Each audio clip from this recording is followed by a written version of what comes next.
Сәлем баршаңызға, менің каналыма қош келдіңіздер. Менің каналымда сіздерді көріп отырғаныма қуаныштымын. Бүгін сіздерге жұмсақ болып шығатын балды торттың рецептін ұсынамын. Осы рецептпенен дайындап көріңіздер, пікірлеріңізді күтіп қаламын. Ыдысқа балды құйып, мендегі дүкеннің балы, үстіне 1 шай қасық ас содасын салып, баяу отқа қойып, осылай араластырып тұрамыз. Осындай көпіріп бастайды. Көпіргенше араластырып, осындай түсі алтын түстес болып өзгереді.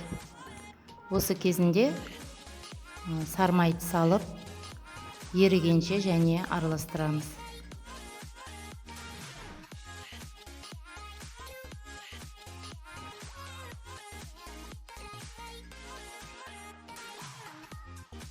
Бөлек ыдысқа 3 жұмыртқаны шағып, қант саламыз. Және оны миксерменен тоғып, қант ерігенше, кішкене және де көпіріп көтерілгенше тоғып отырамыз.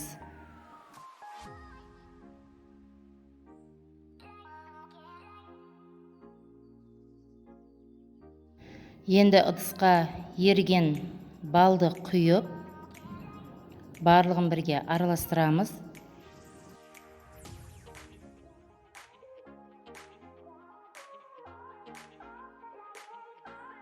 ұн және қопсытқышты араластырып, илеуіштен өткіземіз.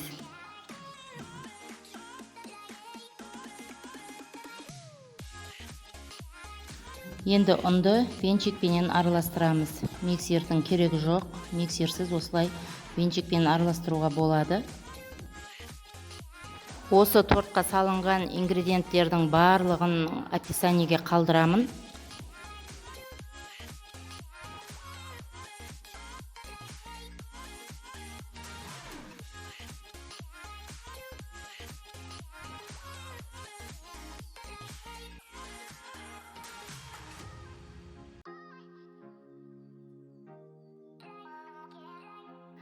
Пергамент қағазға алдын ала диаметрі 22-лік формада сызып алдым.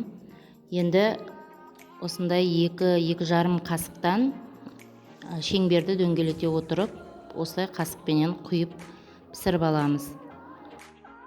Қызған пеште 200-220 градуста 2-3 минутта пісіп шығады.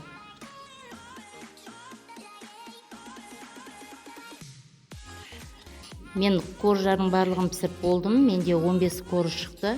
Үшеуін алып қойдым, себебі бетіне ұнтақтап себелеу үшін.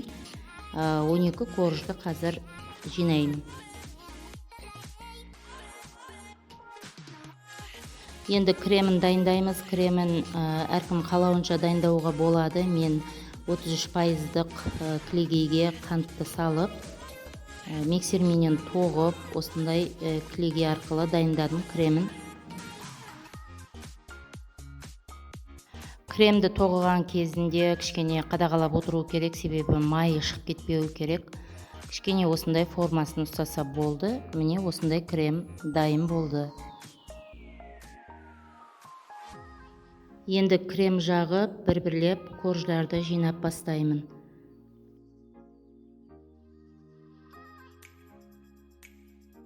Алып қалған 3 коржымды осы блендерге салып, ұсақтап аламын.